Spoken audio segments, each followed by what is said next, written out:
Okay, good morning. In the previous class, what were we discussing?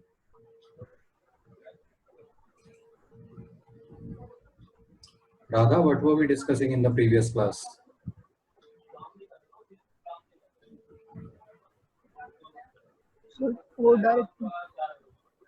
We were discussing benefits of training and development, right? And I told you there are two categories in which we cover these.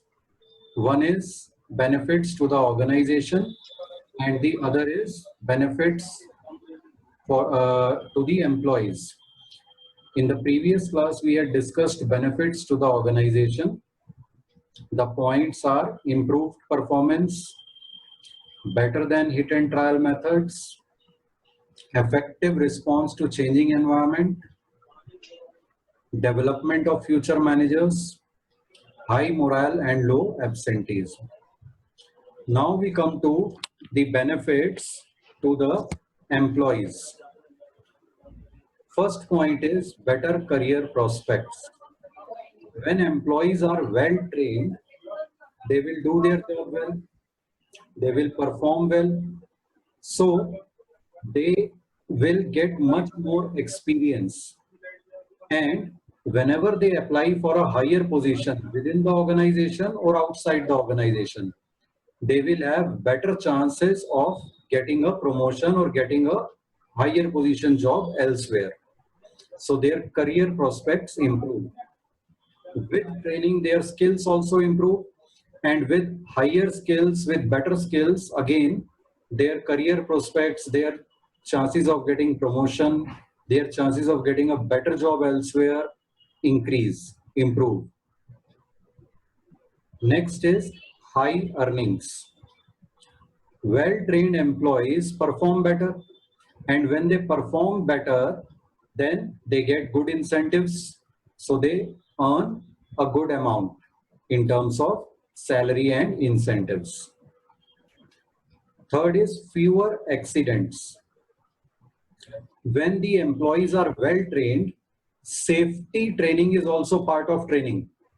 When we train employees in any work, we also tell them how to do that work safely, what precautions they have to take, right? For example, on a construction site, all the workers are told that they have to wear helmets all the time.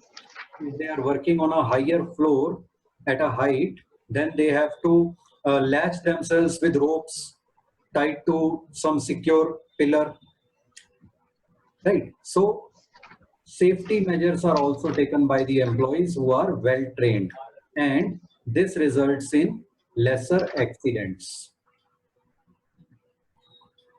Higher job satisfaction and morale.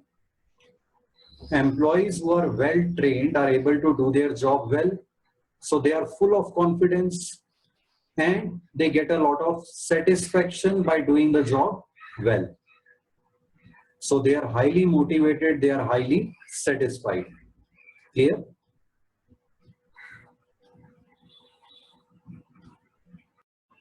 Employees की motivation level भी high रहता है,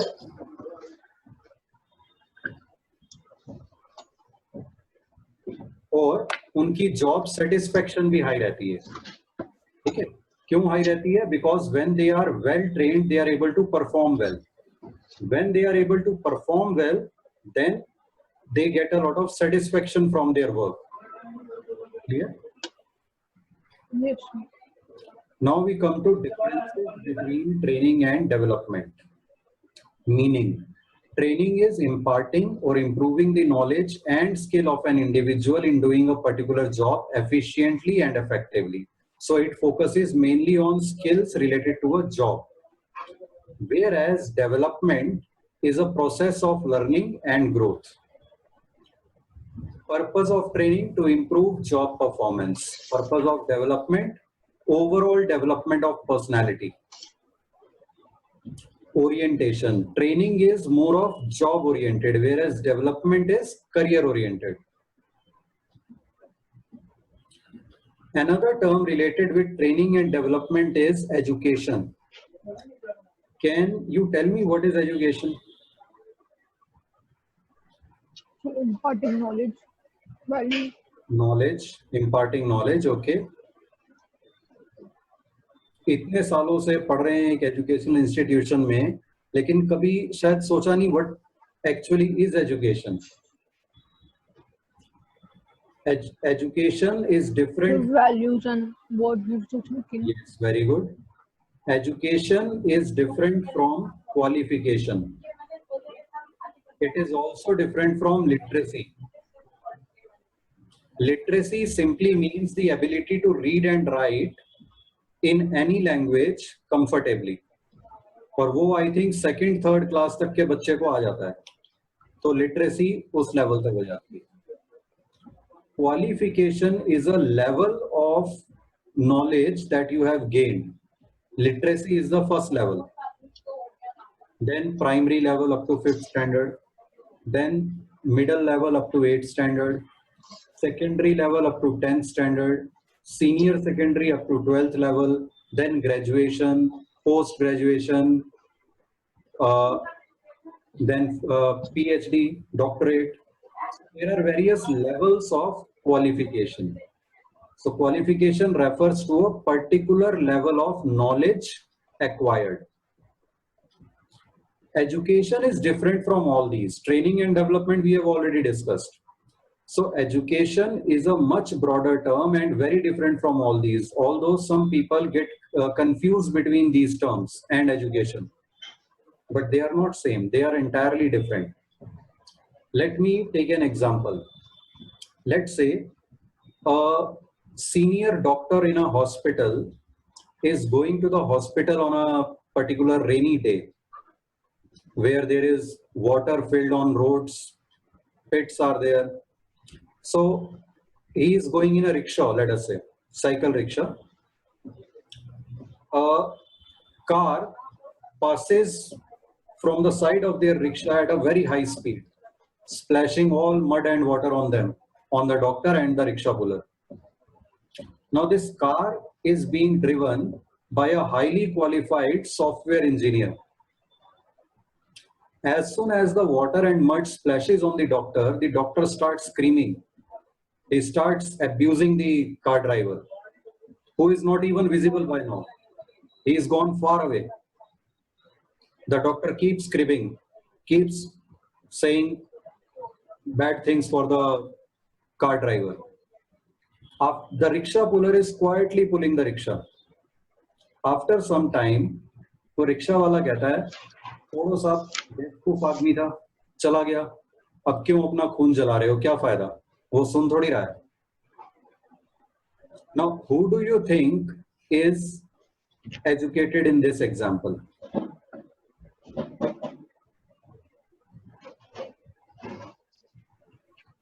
So The the highly qualified senior doctor who is cribbing continuously on something about which he cannot do anything,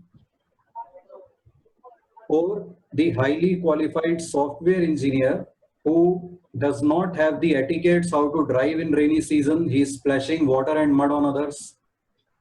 the highly qualified doctor. Yes, Radha? So the highly qualified doctor. You think doctor is educated, or the third option, the rickshaw puller, who knows that nothing can be done now. The car has sped past and it's gone far away. So there is no use cribbing. He is quietly, Yes, so the rickshaw puller who knows that there is no use. and that rickshaw puller may be an illiterate person who does not even know how to read and write. So we will say he is the most educated. In fact, he is the only educated person among these three in this example. So unfortunately, education has nothing to do with qualification. Although in all educational institutions, the first aim should be to give education. But unfortunately, most of the educational institutions are just giving knowledge. So from this example, what do we conclude? What is education actually? Education is the wisdom. समझदारी है education. और किस चीज की समझ? The wisdom of knowing the difference between right and wrong. सही और गलत का डिफरेंस पता होना, that is education. ठीक है? And once you know the difference, then also having the wisdom to follow the right path. सही रास्ते पे चलने की समझ भी, that is education. Now, you may ask, how do we decide what is right, what is wrong? A simple criteria you can apply whenever you want to decide whether a particular activity is right or not wrong. Just think, if that activity does not harm or hurt anyone, including yourself, physically, emotionally, psychologically, or in any other way, then it is right. Then you should go ahead with, you can go ahead with that activity. But if any activity harms or hurts anyone, including yourself, emotionally, physically, psychologically, or in any other way, then it is wrong. We should try to avoid such an activity. कई बार situation ऐसी होती है कि something wrong will happen whether you do this or do that. ठीक है? For example, you are a police officer, there is a terrorist in front of you. Now killing someone is wrong. But if you don't kill that terrorist, he will kill many other people. So in that situation, lesser harm is the right thing to do. Clear? Yes, sir. So education is the wisdom of difference between right and wrong and of following the right path. It develops a logical and rational mind and imparts qualities of character and understanding. Education is comprehensive and it includes training and development. In fact, when does education begin? When does education begin? It begins even before the child's birth. A child starts learning inside the womb of its mother. You might have heard stories about Abhimanyu and other such examples. And it continues entire life. Till our last breath, we keep on learning something. And life is the best teacher. Life teaches us every moment. Now it is up to us how good a learner we are. One child falls and realizes his mistake and walks carefully next time. So this is a good learner. Life ने उसे एक experience दिया, उस experience से उसने सीख लिया. There is another child who falls, does not learn anything from it and continues walking carelessly, falls again and again. So life उसे भी वही lesson दे रही है लेकिन वो सीख नहीं रहा. So life teaches us each and every moment by each and every experience. By our good experiences, we learn what did we do right, because of which we had that good experience. We should continue that. Wrong experiences teach us what did we do wrong. So we should avoid doing that in future. Okay, it is said life is the best teacher. Other teachers first, and the difference between the teachers in school and colleges and life. The teachers in schools and colleges, they teach us first, then take our test. Life first takes test and through that test it teaches us a lesson. Any doubt up to here? No, sir. Okay, then we move on to the next. With this, your staffing function, staffing chapter is complete. Now you complete the questions of that chapter. Clear? Yes, sir. The assignment that you have got, you should do that. Now we move on to the next.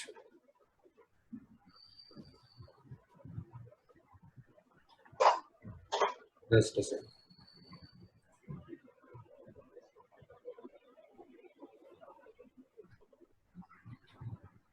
Yeah. Next chapter, that is directing. You remember the functions of management: planning, organizing, staffing. Three functions we have discussed. The next one is directing. When you hear the words lights, sound, camera, action, what comes to your mind? Instructions. A film is being shot and the director is speaking these words. Why is this person called director? Because he or she gives directions, tells the people involved what they are supposed to do, how they are supposed to do. When he says lights, means switch on the lights. When he says sound, he is instructing the person concerned to play the soundtrack. When he says camera, means he is instructing the camera person to start recording. And when he says action, he is instructing the actors to start acting the scene. Okay? So that is directing.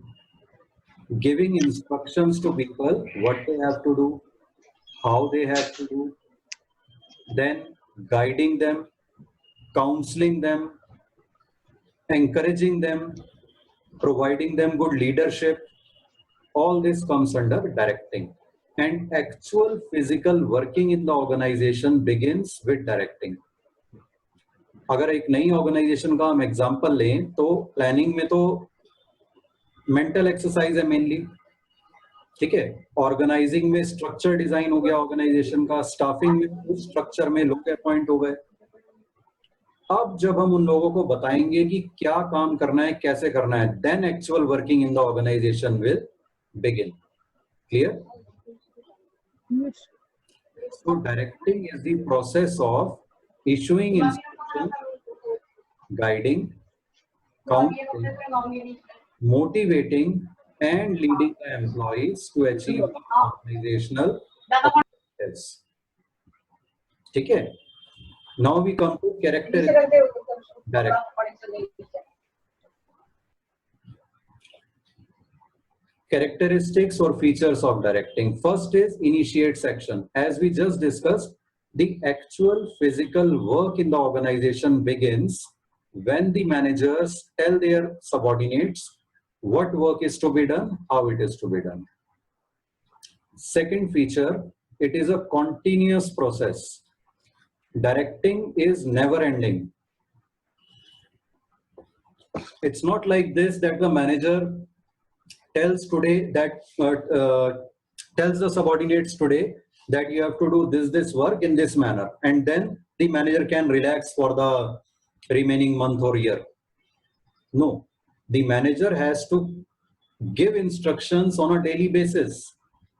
After giving instructions, the manager has to see whether they are the employees are following the instructions properly or not. If not, he or she has to guide them properly, has to communicate with them on a continuous basis. So directing is a continuous function. Clear? Yes, sir. Flows from top to bottom. The directing function flows from top to bottom. Who will give instructions to whom? Top level management will give instructions to the middle level managers. Middle level managers will give the instructions to supervisory level managers. Supervisory level managers will give instructions to the operative workers. So it flows from top to bottom. And directing takes place at every level in the organization. Whether it is top level, middle level, supervisory level, at every level the managers have to instruct their subordinates. Clear? Then we come to elements of directing. Directing involves issuing instructions to employees to tell them to do something or not to do something in a certain manner. But mere instructions are not enough. Instructions need to be complemented with some other elements of directing. There are four main elements of directing. One is supervision. Supervision, super means from above. Vision means to see. So supervision means to see from above. अब इसका ये मतलब नहीं है कि manager ने छत पे जाके खड़े हो जाना है. Not from above physically. From above means from a higher level. The superior will look the work, will oversee the working of the subordinates. So observing and guiding the subordinates to ensure that the work is being performed as it was planned, as per the policies. So it involves instructing, guiding, and assisting people towards better performance. Then second element is motivation. ठीक है, supervision की details हमने discuss की थी जब हमने levels of management पढ़ा था. सुपरवाइजरी लेवल मैनेजर्स के हमने रोल्स और फंक्शंस पढ़े थे. ठीक है, तो वही रोल्स और फंक्शंस हैं सुपरविजन के. तो we are not repeating them over here. Motivation, to encourage. Motivate करना मतलब एंकरेज करना. किस चीज के लिए एंकरेज करना? To do the work to the best of their ability. Then comes leadership. Providing good leadership means to guide and advise the employees and to give their efforts a proper direction. पूरी team को साथ में लेके चलना. Leader का क्या काम है? टीम वर्क बना के रखना, टीम स्पिरिट बना के रखना सब में, जिससे कि सब एक साथ डिजायर्ड गोल्स की तरफ एफर्ट्स करें. Then communication. Maintaining good two-way communication in the team. Her manager का काम है कि वो एक अच्छा टू वे कम्युनिकेशन बना के रखें कि सबऑर्डिनेट्स आपस में एक दूसरे के साथ भी फ्रीली कम्युनिकेट करें और मैनेजर के साथ भी फ्रीली कम्युनिकेट करें. कोई प्रॉब्लम है तो बिना किसी हेजिटेशन के मैनेजर से डिस्कस करें, क्योंकि अगर वो डिस्कस नहीं करेंगे तो और प्रॉब्लम परसिस्ट करेगी, they will not be able to perform well. If they will not be able to perform well, the performance of the entire team, of the entire organization will go down. तो इसलिए जरूरी है कि employees को कुछ भी problem हो वो फ्रीली मैनेजर के साथ डिस्कस कर सकें, so that the manager can resolve their problems at the earliest, so that they can keep working effectively and efficiently. Clear? Yes, sir. Then comes importance of directing. How is directing important? किसी भी चीज की importance समझनी हो तो मैं बार बार आपको कहता हूं उसकी एब्सेंस को इमेजिन करो, आपको उसकी इंपॉर्टेंस समझ में आ जाएगी.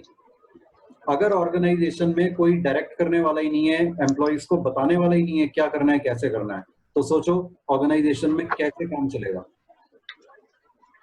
So why is directing important? First, it initiates action.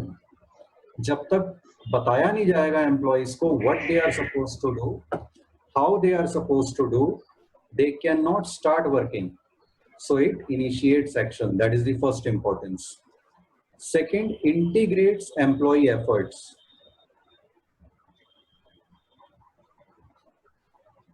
There may be several individuals in the team, but the manager, through directing, through leadership, combines their efforts in such a manner that they all work with a good team spirit, so that they deliver a good team work.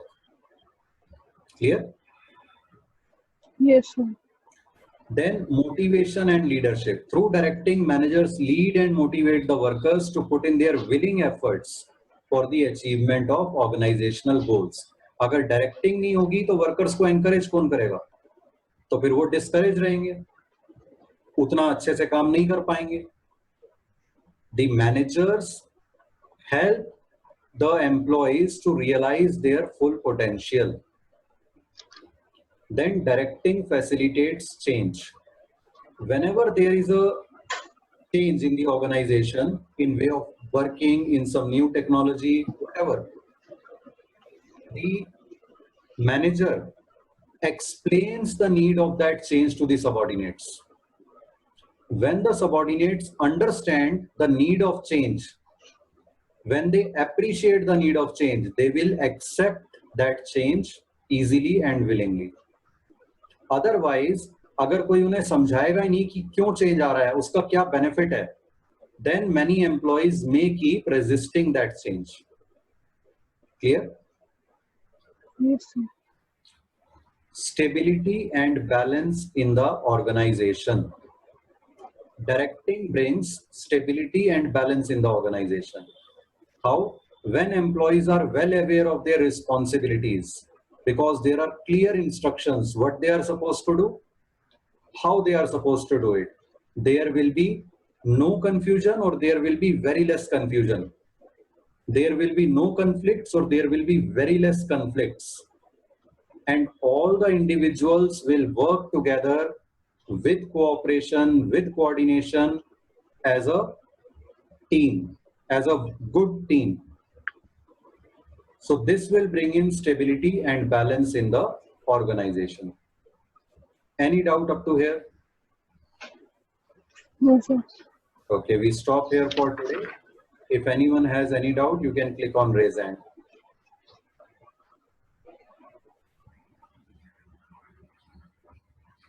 No? Okay, thank you.